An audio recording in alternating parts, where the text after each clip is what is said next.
Saïd Bourama. Merci. Alors, je voudrais introduire mon propos par une anecdote,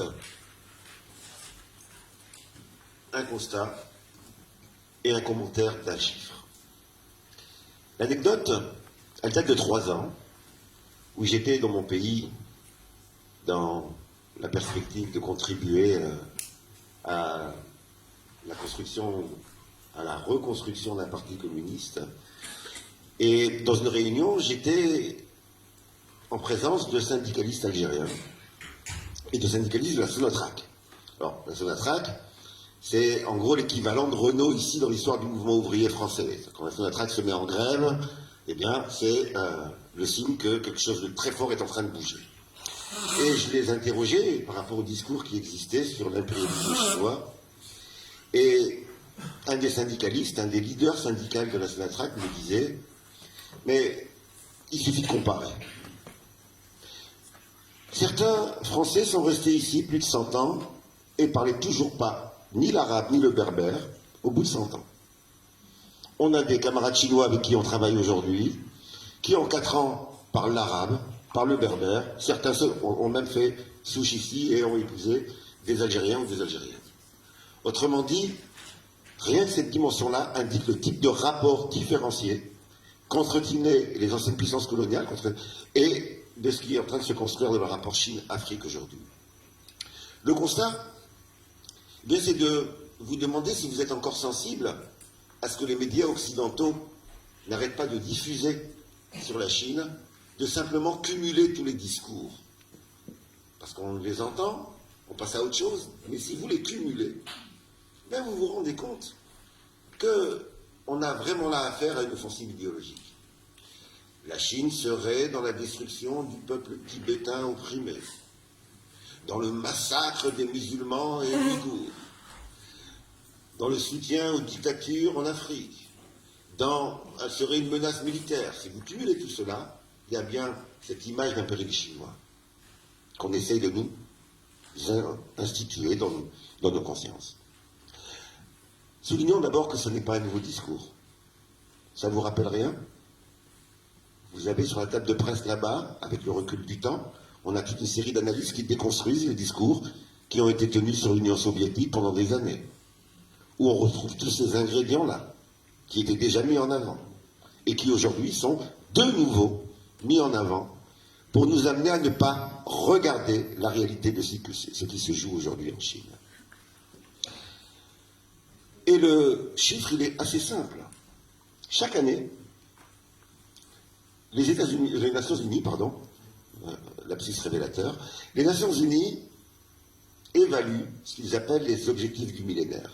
En gros, le développement ou la baisse de la pauvreté dans le monde.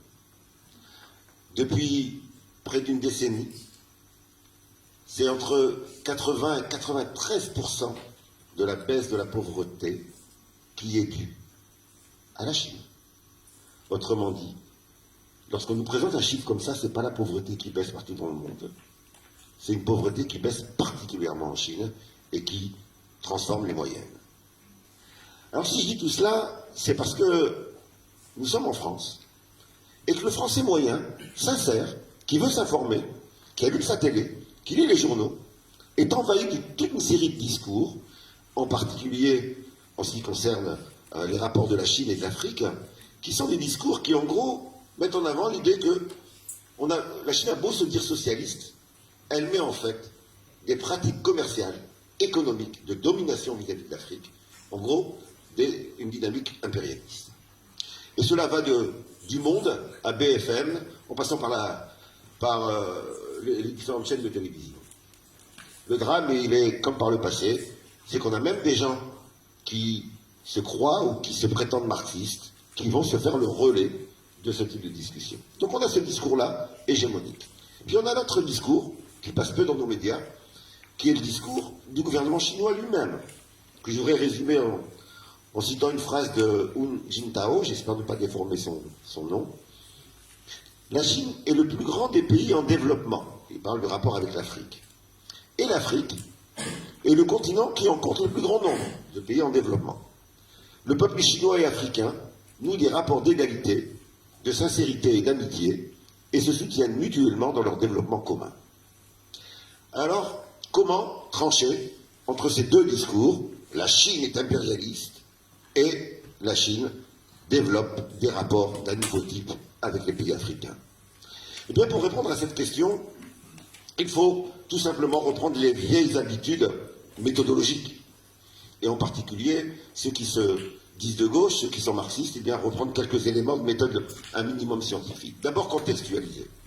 Contextualiser historiquement, contextualiser économiquement, contextualiser géostratégiquement, pour pouvoir savoir que ces deux opinions, laquelle est la vraie.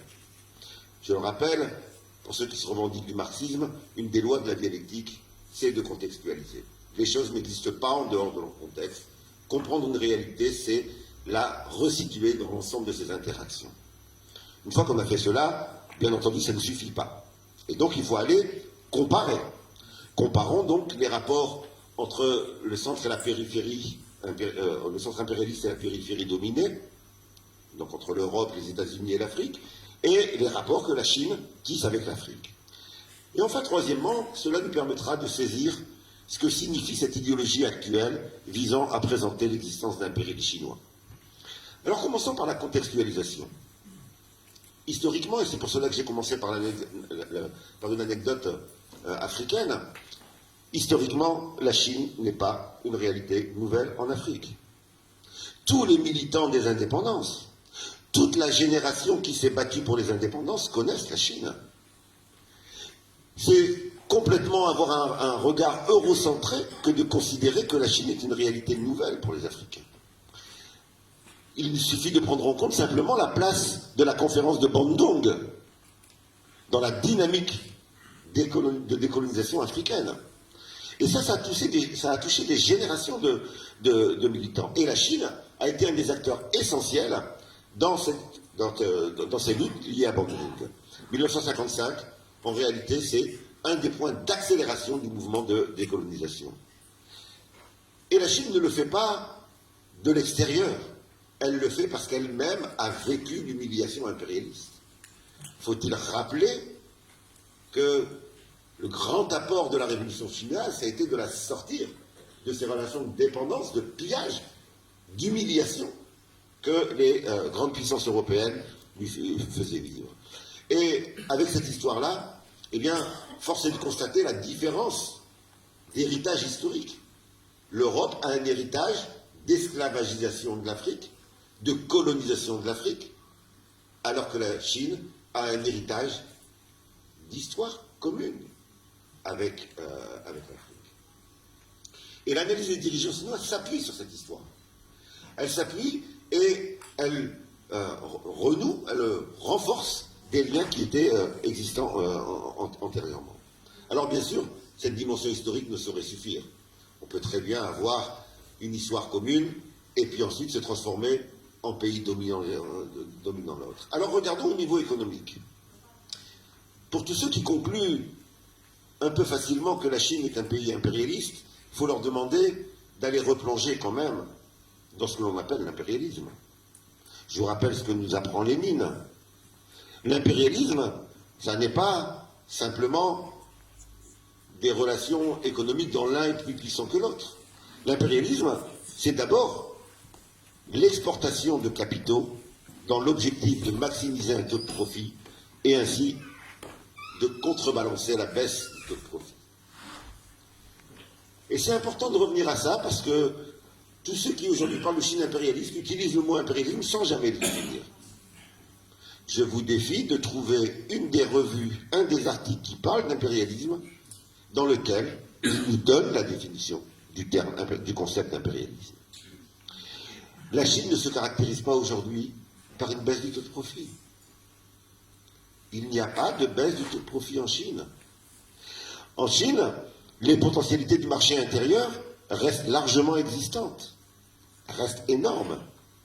D'ailleurs ici, les mêmes qui critiquent la Chine aujourd'hui en son impérialisme pour ses exportations ont été les premiers aussi à s'inquiéter lorsque le gouvernement chinois a décidé de réorienter toute une part de son investissement vers le marché intérieur, vers le développement du marché intérieur. Les mêmes qui disent la Chine exporte trop, sont venus nous dire mais pourquoi la Chine réinvestit trop à l'intérieur?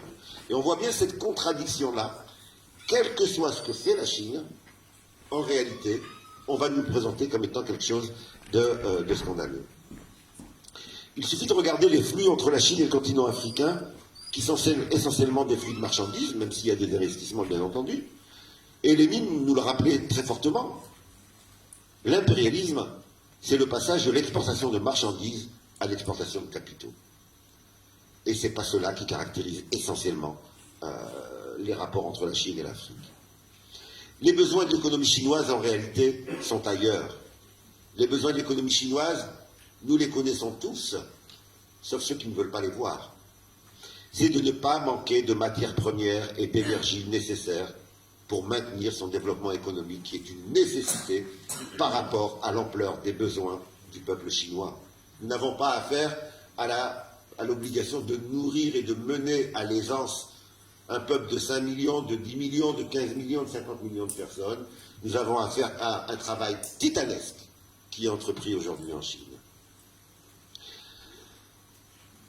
Il suffit de prendre en compte les données des besoins en matières premières de la Chine pour maintenir son développement, pour saisir à quoi sert le discours sur l'existence d'un impérialisme chinois. Il s'agit tout simplement d'empêcher, de stopper, de freiner, et si possible d'arrêter complètement l'expérience chinoise, le développement enclenché en Chine. Tout simplement parce que c'est une menace, non pas une menace agressive, une menace objective, en mettant en évidence qu'une autre histoire est possible, un autre développement est possible que celle du capitalisme et que celle de la domination. Je voudrais juste en citer quelques chiffres là-dessus. On passe de 1,5 million de barils de pétrole en termes de besoins d'importation en 2000 à 5 millions en 2010 et à un besoin de 11,6 millions en 2035. Réussir à développer une campagne disant que ce que fait la Chine, c'est de l'impérialisme. Tenter d'orienter idéologiquement les peuples africains pour leur faire croire cela, ou les dirigeants africains pour leur faire croire cela, c'est une tentative de saboter l'expérience chinoise. Stopper l'expérience chinoise en lui bloquant l'accès aux matières premières. Nous sommes dans une guerre économique, et c'est pour cela qu'il y a un discours aussi vindicatif, aussi agressif, aussi mensonger sur la question des rapports entre la Chine et l'Afrique.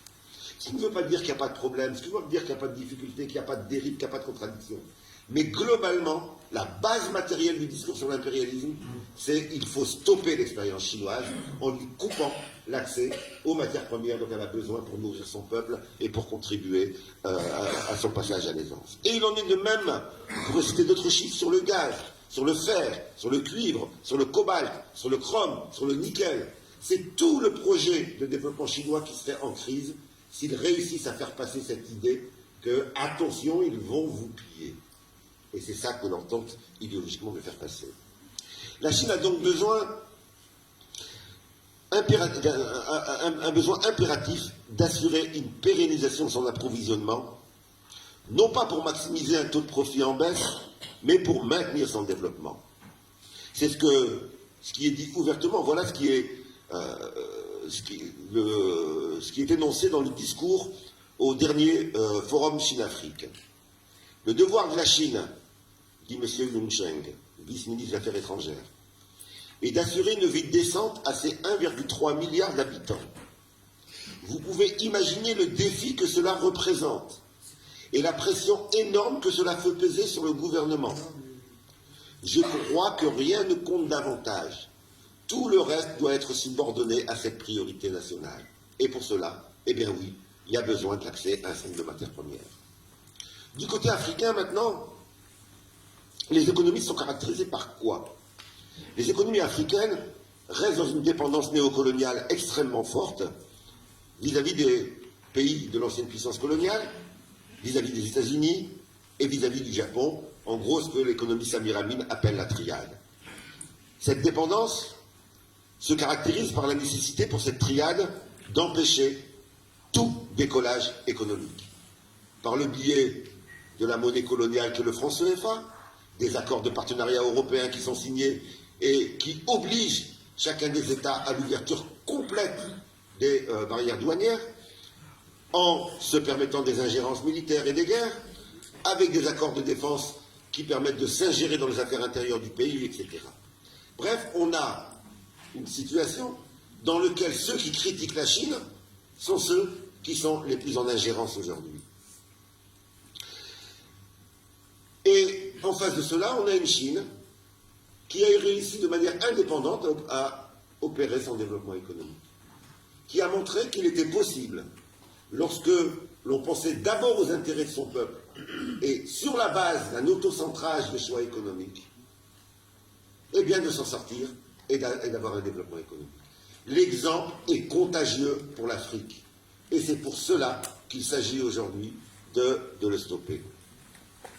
En réalité, si on regarde ces deux aspects, quels sont les besoins chinois et quelle est la situation de l'Afrique, eh bien Chine et Afrique ont des besoins complémentaires.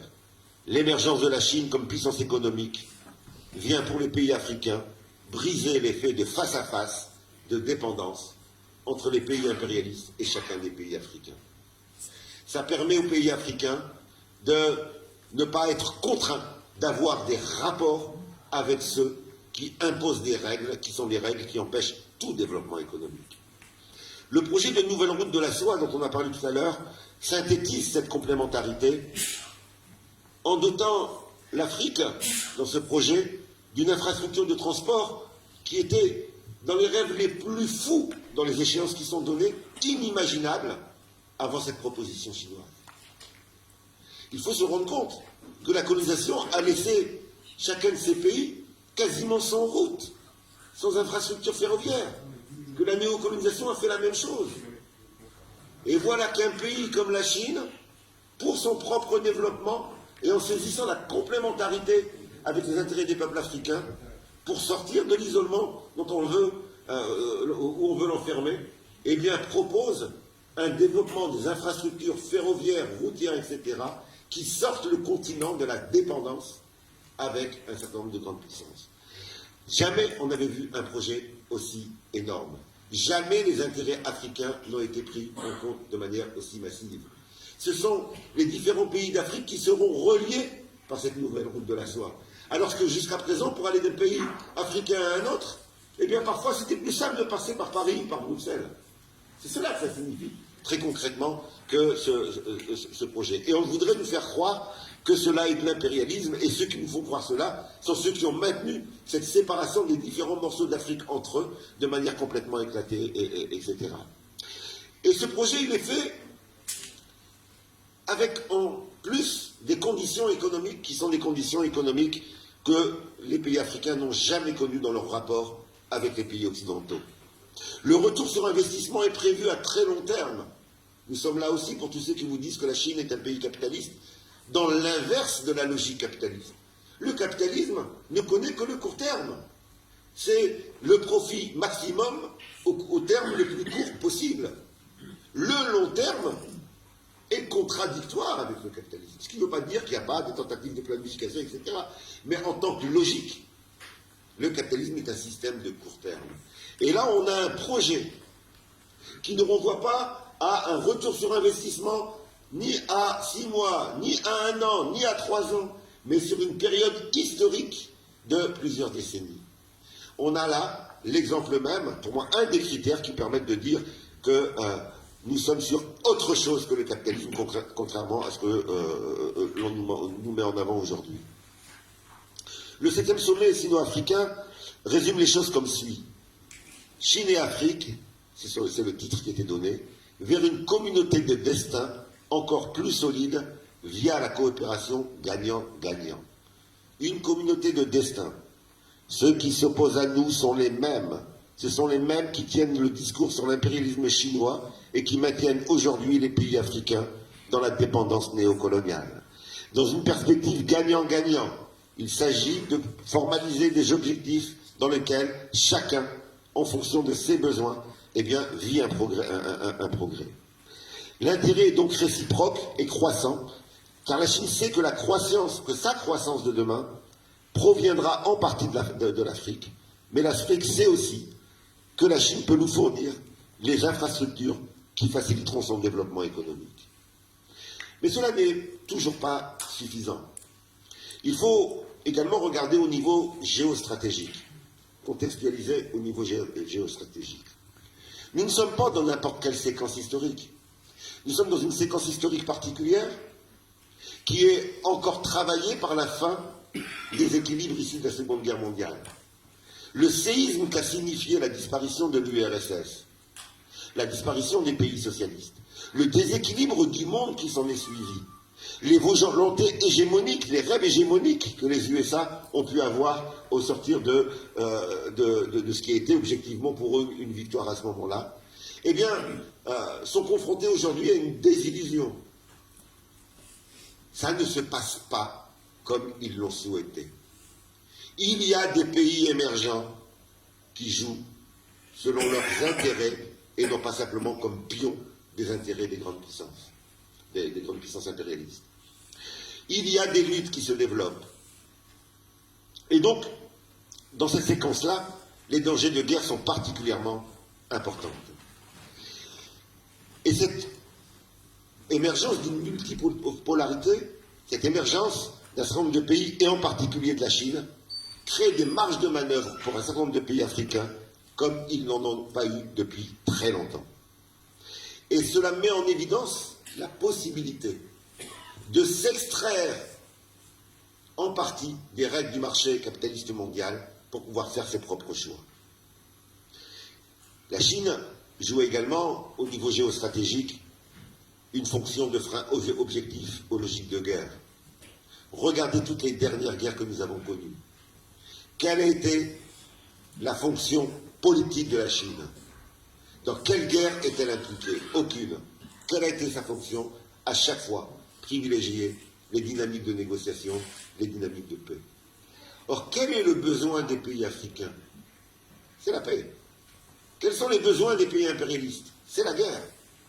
À chaque fois qu'il y a guerre, ça permet de reprendre pied dans des pays où l'on avait peur de perdre la maîtrise sur les matières premières.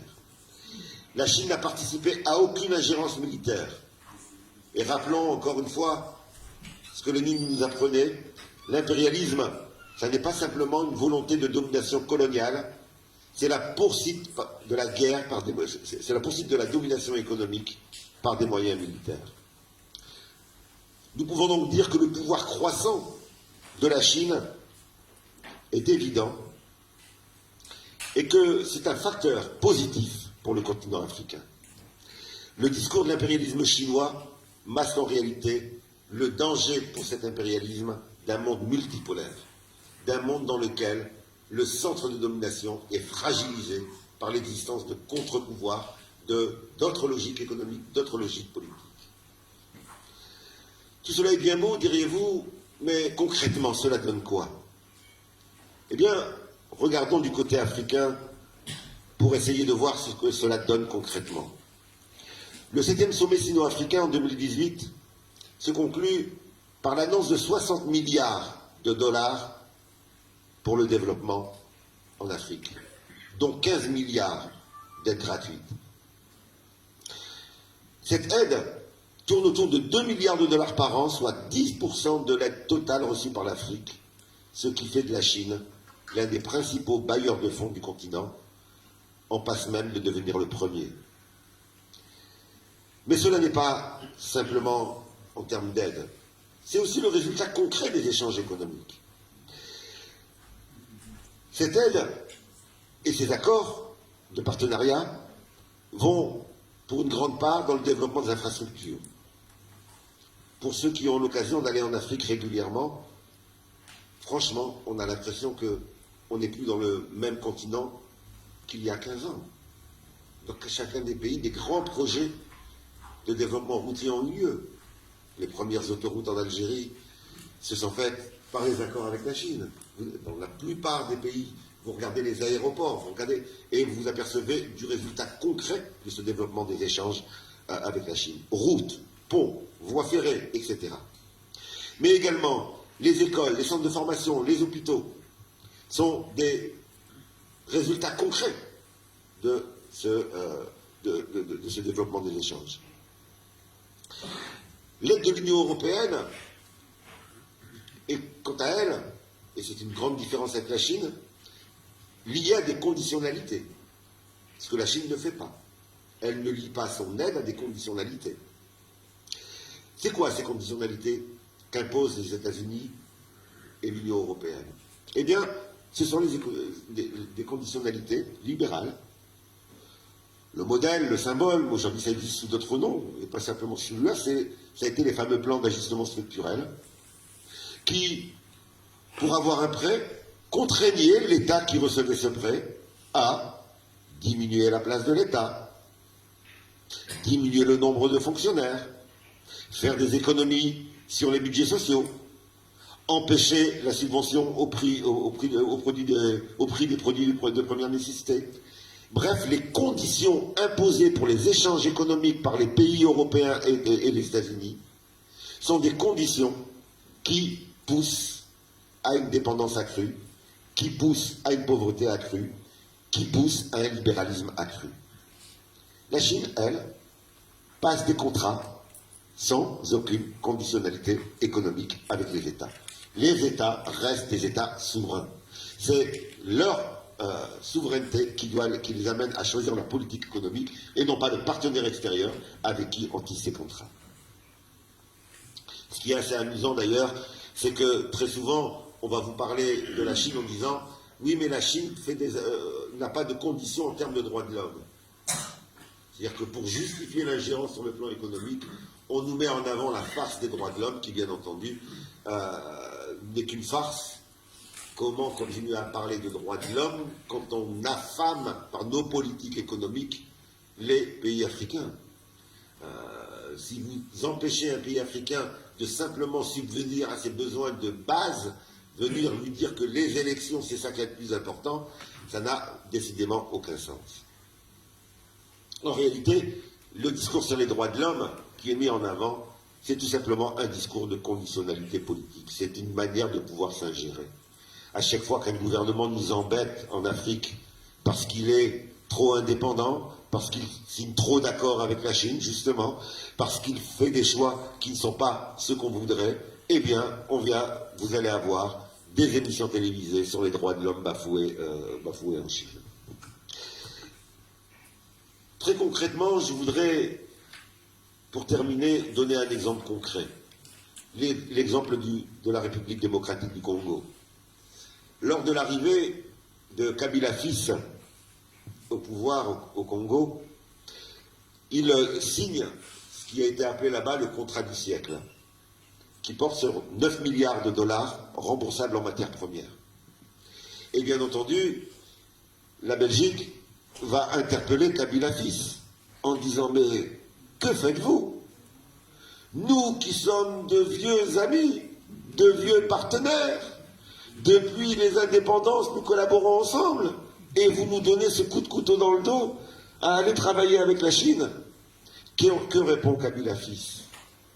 Il répond 3500 km de route, 3500 km de voies ferrées, toutes les voiries des 5 plus grandes villes du pays, 5000 logements, 31 hôpitaux, 145 centres de santé. Plus, dit-il, que la Belgique depuis notre indépendance. En quelques années, le rapport partenarial Chine-Congo avait fait plus de 50 ans, que 10-60 ans de soi-disant rapport partenarial entre la Chine et le Congo. Et je terminerai donc en... J'ai dit quoi? Non, oui, tout le monde a compris, tout le monde a compris. Je terminerai donc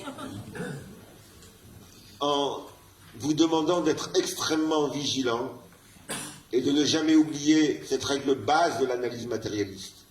Les idéologies ne sont jamais découpées de l'aspect matériel. Et donc de nous poser la question, quelle est la base matérielle du discours idéologique sur la Chine est un pays capitaliste ou la Chine est un pays impérialiste? Qu'est-ce qu'il y a derrière cela? En réalité, cette idéologie de la Chine est un pays impérialiste vient sauvegarder, tenter de sauver la faillite d'une autre idéologie dominante qui était celle qu'on nous avait servie sur la fin de l'histoire, Fukuyama, rappelez-vous, nous disait, grand idéologue états-unien, nous sommes dans la fin de l'histoire. Dorénavant, plus rien n'est possible. Le capitalisme est le summum. On ne peut pas aller au-delà. Et voilà qu'un pays comme la Chine montre qu'on peut aller au-delà, qu'on peut faire autrement. Et le discours sur l'impérialisme chinois permet d'invisibiliser cette faillite de l'idéologie sur la fin de l'histoire. Alors, la Chine est-elle un modèle pour l'Afrique? Si en termes de modèle, on veut dire recette, bien entendu non.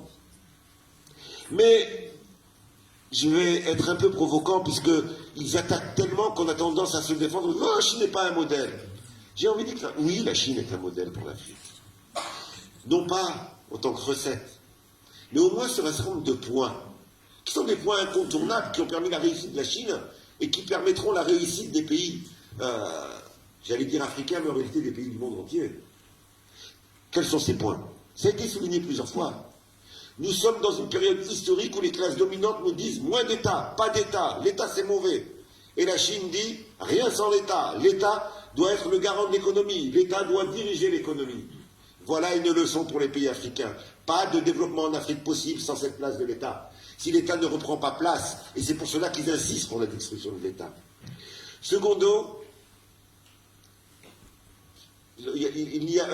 en Chine, le développement s'est construit sur la base de la prise en compte des besoins de l'économie chinoise pour son développement. Et même l'ouverture au commerce international, l'entrée dans l'AMC s'est fait sur la base de l'accumulation. Il nous faut accumuler. Autrement dit, c'est l'autocentrage de l'économie qui a été le facteur premier, même dans les phases d'ouverture. Eh bien, c'est exactement la même chose en Afrique. Si les pays africains ne regardent pas sur leurs besoins de développement et non pas sur la réponse uniquement au marché, eh bien, il n'y a pas de développement possible. Mais c'est la même chose ici en réalité, et pas seulement en Afrique. Troisièmement, la prise en compte des effets de nos choix économiques sur la cohésion de la nation. Pourquoi ils attaquent sur les Ouïghours, sur le Tibet, etc. C'est parce que la Chine vient montrer aussi que les catastrophes et le d'éparpillement identitaire qu'on nous fait aujourd'hui, regardez partout sur la planète, on a l'impression que les nations explosent, etc. La Chine vient nous montrer qu'un développement est possible en prenant en compte l'aspect divers de la population, en assumant cette richesse qu'est d'être une nation multiethnique. Quatrième élément, pas de développement qui ne se traduise pas par une amélioration des conditions de vie du peuple. Moi, ce qui me marque beaucoup dans ma lecture de tous les textes chinois, c'est la tentative d'objectiver les progressions, donc des objectifs planifiés en disant la pauvreté, la grande pauvreté, aura atteint tel niveau dans 10 ans. Et donc il y a cette idée que nous devons mener un travail permanent, conscient, planifié, permettant d'accéder à la baisse de la pauvreté pour tous et à l'accès à l'aisance progressive pour tous. Et les Chinois ne nous tiennent pas un discours de conte de fées. La période de transition qui est proposée est une période de transition longue. Ils sont conscients qu'ils ont affaire là à un chantier concret et qu'il faut avoir des objectifs qui correspondent aux possibilités, mais aussi que le cap vers cette idée que c'est pour aller vers l'aisance pour tous est une nécessité incontournable. Là aussi, pour l'Afrique, c'est une nécessité. Faire des choix économiques sans les traduire en objectifs concrets d'amélioration des conditions de vie de la population ne signifie strictement rien. En tout cas, si, ça signifie une dépendance encore plus forte. Et cinquième élément, tous ces choix économiques chinois sont faits dans le cadre d'une politique de refus de l'ingérence militaire, de refus de contribuer à l'exacerbation des tensions militaires dans le monde. Mais là aussi, qui a besoin de la paix et qui a besoin de la guerre? Les peuples africains ont besoin de la paix. Alors oui, si je prends en compte ces 5 critères, la Chine est un modèle pour les pays africains. Mais en réalité, la Chine est en train de nous montrer, et ce qui ne veut pas dire que tout va bien, et sur certains aspects, on pourrait avoir un débat contradictoire, etc. Mais elle est en train de nous montrer que l'histoire n'est pas finie, contrairement à ce que disait Fukuyama, que l'histoire continue, et que l'histoire qui continue n'est pas celle du capitalisme. Merci.